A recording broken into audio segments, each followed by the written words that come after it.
not quite forever. I have, right here in my hand, her job application.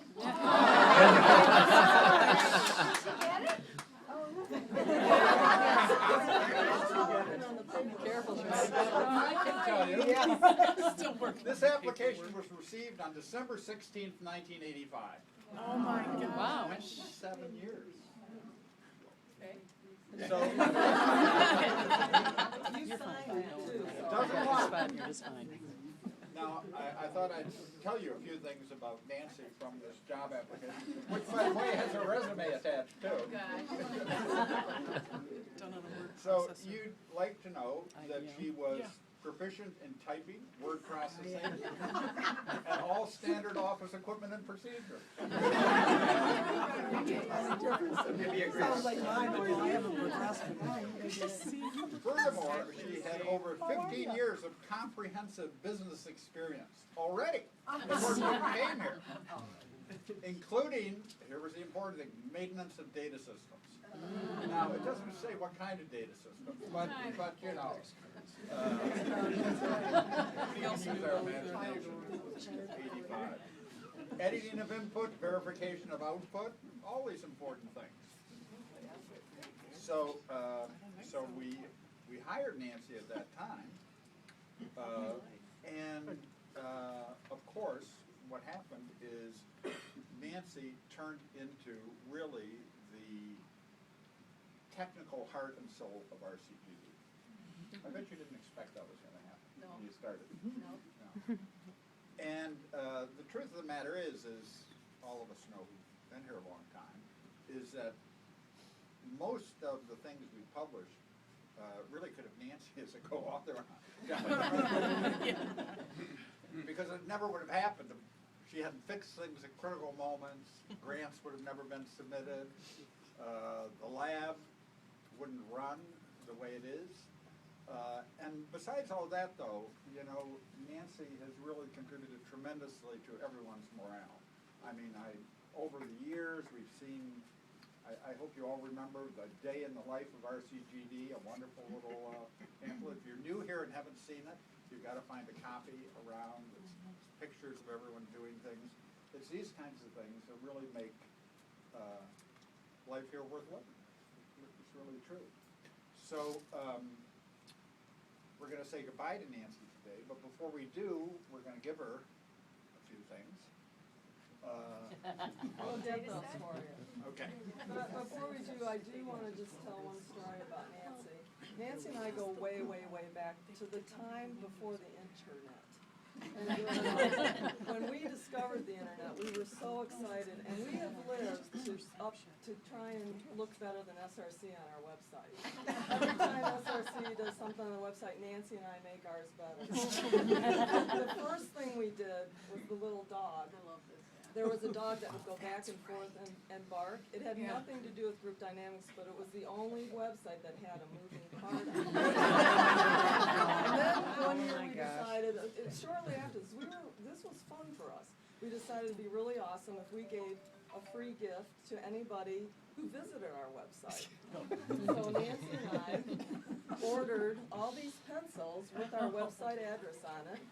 And so people would write and they would say, I want a free pencil. I'd put it in a business envelope, send it.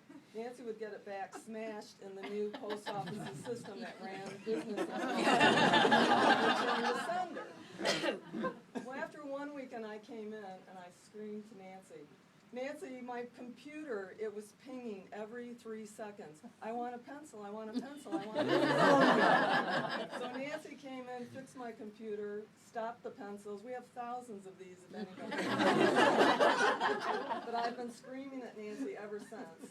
And she has patiently, kindly, intelligently dealt with me and all of our faculty and staff in the center. You have been the best employee ever.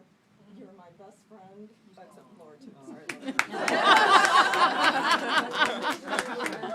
Stranger, she's the greatest person, the greatest soul. I wish I could be like her, I can't.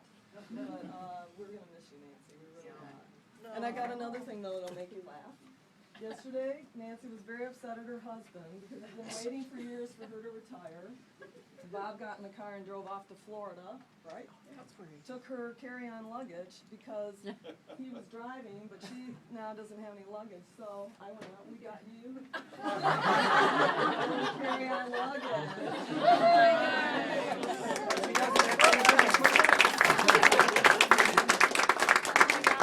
I was out shopping last night looking. I sent Bob the bill, so Bob's getting the bill. Bob's gonna present you with this.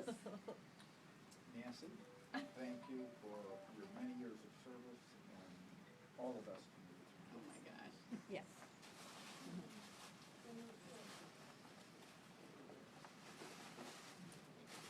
Is it a birdhouse? Like a Laura thing.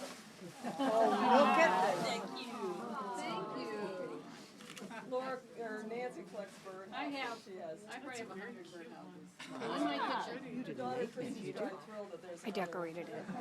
It was plain white. Oh, Oh, for God's sake. What timing. here's the back of it. Yeah. Thank you.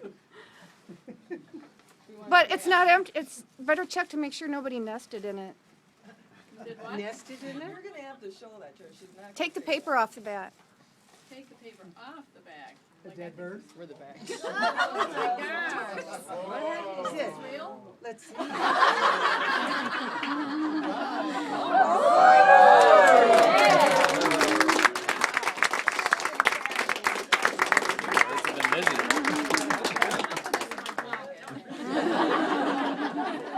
Right, there are thieves around here. Wow, thank you.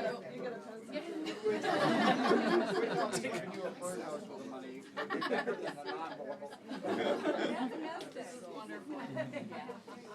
And I have to tell you that when they're talking about me applying for this job, the real reason I think I got the job is before I started this job, I went out and bought my first computer, PC Junior.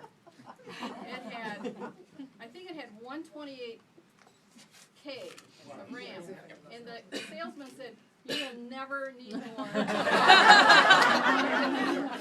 No hard drive, and it ran WordStar. When I came and interviewed here, Nancy Canner was the person, and she did not want to learn Final Word, which was the word processing of the day. And she said, "What do you use?" And I said, WordStar, and she wanted to hire me right then. But before that, at the job I was at before, we did an exam, and so I typed all day long, and you could not correct. You had to white out. So I'd go home with whiteout covered, you know. And we bought a word processor, $20,000 for the first word processor. Wow. And I thought it was a miracle. I love that. I really love that. But I remember my first PC Junior, and I came in here and we had all these zeniths, and I remember Bill and Sue Ellen, that was the tech support of the day. You know, go see Sue Ellen, I had to find who she was, to go over and talk to her. I have to say that I'm leaving with really mixed emotions. This has been the best place to work, and I've been here 26, almost 27, or is it 27? We have the proof. I think the best job you can ever have is to help somebody, and especially if they appreciate it. And Group Dynamics is wonderful. It's a wonderful place to work. The people in ISR have been wonderful to work with, and sometimes I guess I have to say, just like Arnold Schwarzenegger said, I'll be back.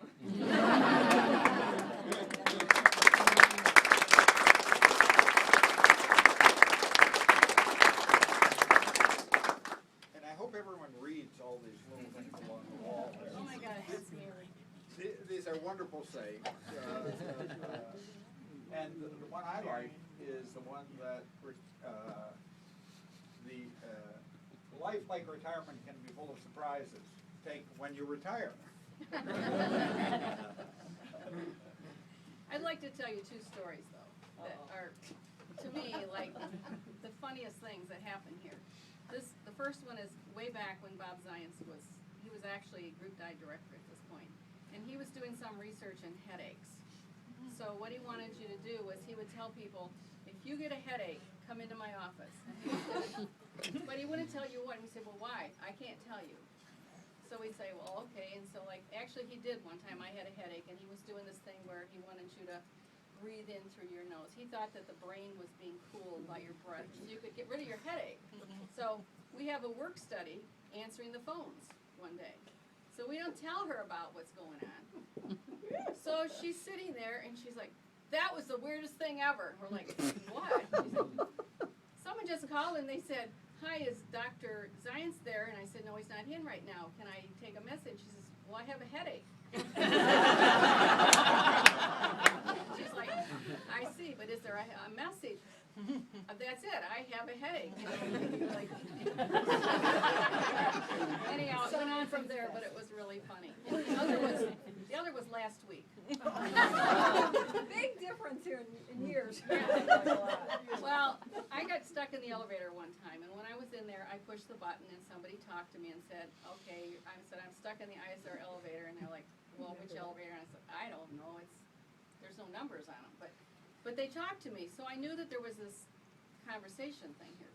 So, who was with me? Were you with me in the elevator? We're standing in the elevator, and we heard this thing start talking, hello, hello. We're like, oh my gosh, did somebody bump that thing? We're like, no, we're not stuck. And they're like, well, what do you mean? We said, is this Dr. Khan's office? No, it's the elevator. That's weird. Only at ISR. Oh, my God. I've got to tell Nancy just something you may not have known about Bob Zients in this. He probably didn't tell you that if you didn't breathe deeply and cool your brain, you were going to get angry. Because he had this theory that hot brains make people angry. So you've got to cool off or you'll get really angry. But being a good experimentalist, he didn't want to tell you that ahead of time. That's right.